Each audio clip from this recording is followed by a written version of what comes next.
Hello friends, welcome to our channel. இன்றைக்கி நம்ம வீடியோவில் ஒரு புட்டிங் ரெசிபி தான் பார்க்க போகிறோம். அதாவது எக்கை வச்சு செய்யக்கூடிய ரொம்பவே ஸ்வீட்டான ஒரு புட்டிங் தான் பார்க்கலாம். அதுக்கு நான் ஒரு 10 முட்டை எடுத்துக்க போகிறேன். தென் ஒரு தேங்காவுமே எடுத்துக்க போகிறேன். தென் ஒரு 250 கிராம் அளவுக்கு சுகருமே எடுத்துக்க போகிறேன். ஸோ நீங்கள் ஒரு 10 முட்டையை வச்சு செய்திங்கன்னா அதுக்கு ஒரு தேங்காய் நம்மளுக்கு தேவைப்படும். தென் அந்த ஒரு தேங்காய்க்கு இதுக்குள்ளான அளவு நம்மளுக்கு 250 கிராம் அளவுக்கு சுகர் தேவைப்படும். ஸோ இந்த 3 தான் ஒரு ஸ்டாண்டர்டான அளவு. ஸோ இதை வச்சு நம்ம எப்படி செய்கிறதுன்னு பார்க்கலாம் வாங்க. ஃபஸ்ட் நம்ம சுகரை கரெக்டாக அளந்து எடுத்துக்க போகிறோம்.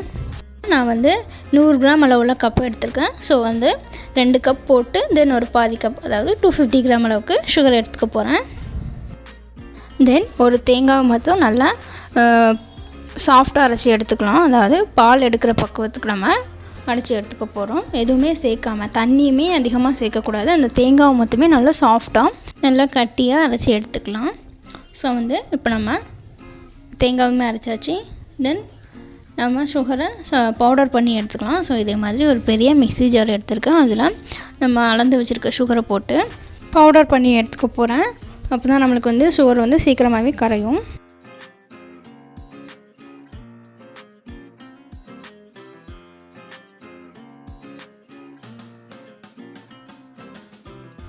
பாருங்கள், நல்லாவே சாஃப்டாக பவுடர் பண்ணியாச்சு. நெக்ஸ்ட் நம்ம முட்டையுமே இதில் போட்டு நான் அடித்து எடுத்துக்க போகிறேன். ஃபஸ்ட் நம்ம இதே மாதிரி ஒரு பவுலில் எக்கை உடச்சி ஊற்றிக்கலாம். ஸோ இப்போ பாருங்கள், இந்த எக்கில் ஒரு ஒயிட் கலரில் ஒரு தின்னான லேயர் மாதிரி தெரியும். கண்டிப்பாக நம்ம அதை ரிமூவ் பண்ணிடணும். ஸோ நீங்கள் எக்கை எப்படி சாப்பிட்றா இருந்தாலுமே இந்த நரம்பை ரிமூவ் பண்ணுறது தான் ரொம்ப நல்லது. ஸோ நீங்கள் நார்மலாக எக் சாப்பிட்றா இருந்தாலுமே இதை ரிமூவ் பண்ணிவிட்டு சாப்பிட்றது தான் நல்லது.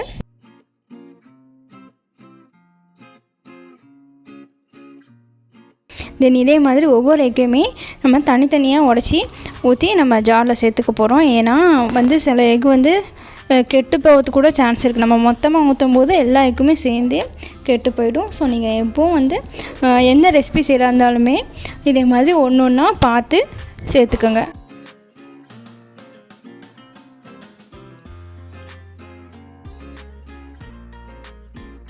ஸோ எக் எல்லாமே நல்லாவே பிளெண்ட் பண்ணணும். அதனால தான் நான் மிக்ஸி ஜாரில் போட்டு ஒரு பல்ஸ் பண்ணி எடுக்க போகிறேன். ஃபஸ்ட் ரவுண்டில் நான் ஒரு 5 எக் மட்டுமே போட்டுக்க போகிறேன். ஸோ நம்ம மிக்சியில் போட்ட உடனே நம்மளுக்கு நல்லாவே பொங்கி வரும். அதனால் ஃபஸ்ட்டு ஒரு 5 எக் மட்டும் போட்டுக்கலாம்.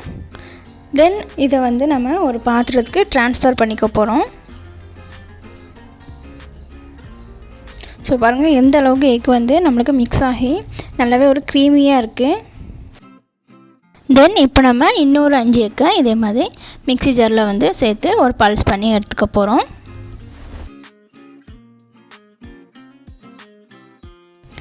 ஸோ நீங்கள் கையால் கூட இதே மாதிரி பிளெண்ட் பண்ணி எடுத்துக்கலாம், இல்லைனா பிளெண்டர் வச்சு கூட பிளெண்ட் பண்ணிக்கலாம். ஸோ கண்டிப்பாக இந்த ரெசிபியை பொறுத்த வரைக்கும் எக் நல்லாவே பிளெண்டாக இருக்கணும். ஸோ அப்போ தான் நம்மளோட புட்டிங் நல்லாவே ஒரு சாஃப்டான ஸ்டேஜில் கிடைக்கும். உங்கள்கிட்ட பிளெண்டர் இல்லைன்னா இதே மாதிரி மிக்ஸி ஜாரில் கூட போட்டு எடுத்துக்கலாம். பாருங்கள், இப்போ நம்ம 10 எக்கையுமே அடிச்சிட்டோம். தென் இதில் ஒரு பிஞ்ச் அளவுக்கு கொஞ்சமாக சால்ட் சேர்த்துக்க போகிறேன். சால்ட் சேர்த்துக்கப்புறமா நம்ம பவுடர் பண்ணி வச்சுருக்க சுகரையுமே இதோட ஆட் பண்ணிக்கலாம். இப்போது இது ரெண்டையுமே நல்லா மிக்ஸ் பண்ணி விட்டுக்க போகிறோம். சுகர் பவுடராக இருந்தாலுமே இந்த எக்கோட கரைகிறதுக்கு ரொம்ப நேராகும். ஸோ நல்லாவே மிக்ஸ் பண்ணி விட்டுக்கோங்க.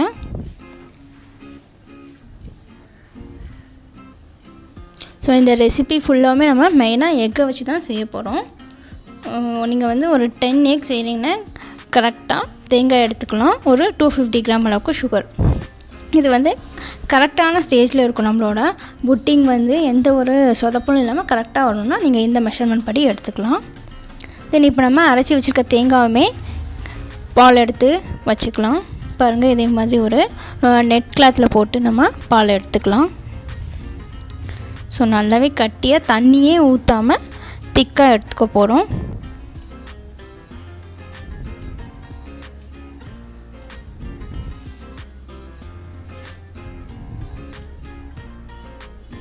நீங்கள் இதில் ஏதாவது எக்ஸ்ட்ரா ஆட் பண்ணால் அதாவது சுகரோ இல்லைனா தேங்காயில் கொஞ்சம் தண்ணி கூடிட்டாலும் இந்த ரெசிபி வந்து சொதப்பிடும்.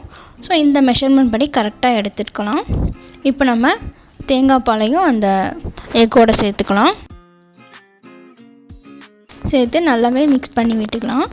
இதை வந்து நல்லாவே நம்ம மிக்ஸ் பண்ணணும். மேக்ஸிமம் இதை வந்து கையால் தான் மிக்ஸ் பண்ணுவாங்க. நான் வந்து எல்லாமே மிக்ஸி ஜாரில் போட்டு பிளெண்ட் பண்ணி எடுத்துட்டேன்.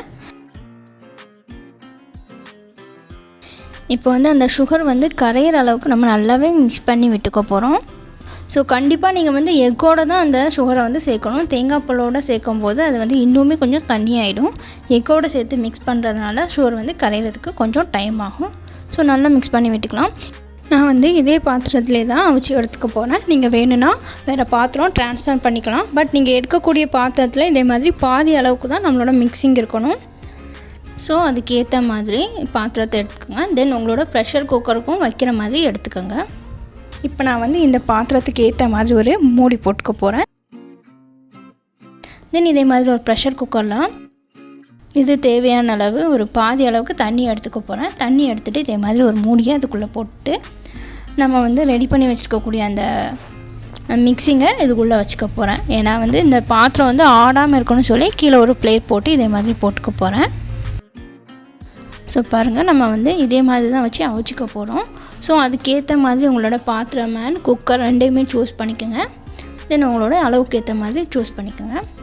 இப்போ எனக்கு எல்லாமே கரெக்டாக இருக்குது. நான் வந்து ப்ரெஷர் குக்கரை க்ளோஸ் பண்ணிக்க போகிறேன். ஸோ இந்த ரெசிபியை பொறுத்த வரைக்கும் ரொம்பவே ஸ்வீட்டான சாஃப்டான ஒரு புட்டிங் தான். இந்த புட்டிங்கை பொறுத்த வரைக்கும் ப்ரெஷர் குக்கர்லேயே செய்யக்கூடிய ஒரு சிம்பிளான புட்டிங் தான். இப்போ நான் இதுக்கு வந்து ஒரு 10 விசில் வச்சு எடுத்துக்க போகிறேன். ஸோ அந்த 10 விசிலுக்கு ஏற்ற மாதிரி நீங்கள் அந்த குக்கரில் தண்ணி ஊற்றிக்கோங்க. ஸோ இந்த புட்டிங்கை பொறுத்த வரைக்கும் இது செய்யறதுக்கு நம்மளுக்கு வந்து ஓவனும் அதே மாதிரி எதுவுமே தேவையில்லை. நார்மலாக வீட்டில் இருக்கக்கூடிய ப்ரெஷர் குக்கரை வச்சு செஞ்சுக்கணும். இதை வந்து நம்ம வந்து மார்னிங் பிரேக்ஃபாஸ்ட்டுக்கு இந்த இடியப்பம் இல்லைனா பரோட்டாவோடு வச்சு சாப்பிடும்போது ரொம்பவே நல்லாயிருக்கும். ஸோ அது மட்டும் இல்லாமல் ஈவினிங் டைம் ஸ்நாக்ஸாக கூட சாப்பிட்டுக்கலாம்.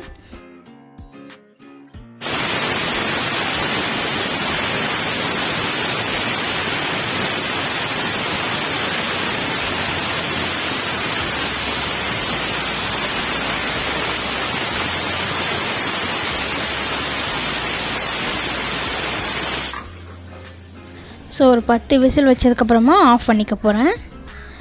தென் ப்ரெஷர் ரிலீஸ் பண்ணிட்டு ஓப்பன் பண்ணிக்கலாம். பாருங்கள் எந்த அளவுக்கு நம்மளுக்கு பஃப்னு வந்திருக்குன்னு. ஸோ அதுக்கேற்ற மாதிரி தான் பாத்திரத்தில் வச்சுக்கணும். ஸோ நம்மளுக்கு பாதி அளவு தான் அந்த மிக்சிங் இருந்துச்சு. நம்மளோட அந்த புட்டிங் வந்து எந்த அளவுக்கு பஃபியாக வந்திருக்குன்னு பாருங்கள். தென் நம்ம இதில் தாளித்து கொட்டிக்கலாம். அதுக்கு நான் இதே மாதிரி ஒரு பாத்திரம் எடுத்துருக்கேன். அது ஹீட் ஆனதும் தேவையான அளவு கீ ஊற்றிக்கலாம். தென் இதில் நான் திராட்சையும் பாதாமும் சேர்த்துக்க போகிறேன். நீங்கள் முந்திரியும் ஆட் பண்ணிக்கலாம். என்கிட்ட முந்திரி இல்லாததுனால நான் பாதாம் போட்டுக்க போகிறேன். இது நல்லா ஒரு 2 செகண்ட் கிட்ட ஃப்ரை ஆகி வரட்டும். ஸோ நம்ம சேனலை பொறுத்த வரைக்கும் இதே மாதிரி சின்ன சின்ன ரெசிபீஸ் அது மட்டும் இல்லாமல் டைலரிங் வீடியோஸுமே நம்ம போட்டு வரோம். ஸோ நீங்கள் குக்கிங் அண்ட் டைலரிங் ரெண்டுலேயுமே இன்ட்ரெஸ்ட் உள்ளவங்களாக இருந்தால் கண்டிப்பாக நம்ம சேனலை சப்ஸ்கிரைப் பண்ணிக்கோங்க. சப்ஸ்கிரைப் பண்ணிவிட்டு பக்கத்தில் இருக்க பெல் ஐக்கனை கிளிக் பண்ணி ஆல்ங்கிற பட்டனையுமே கொடுத்து வச்சுக்கோங்க. அப்போ தான் நான் போடுற வீடியோஸ் உங்களுக்கு நோட்டிஃபிகேஷன் வரும். தென் இப்போ நம்ம ஸ்டவ் ஆஃப் பண்ணிக்கலாம். ஆஃப் பண்ணிவிட்டு நம்மளோட புட்டிங்கில் இதை ஆட் பண்ணிக்க போகிறோம். ஸோ இது வந்து ஆப்ஷனல் தான். நீங்கள் தேவைன்னா தாளித்து கொட்டிக்கலாம், இல்லைன்னா அப்படி கூட சாப்பிட்டுக்கலாம்.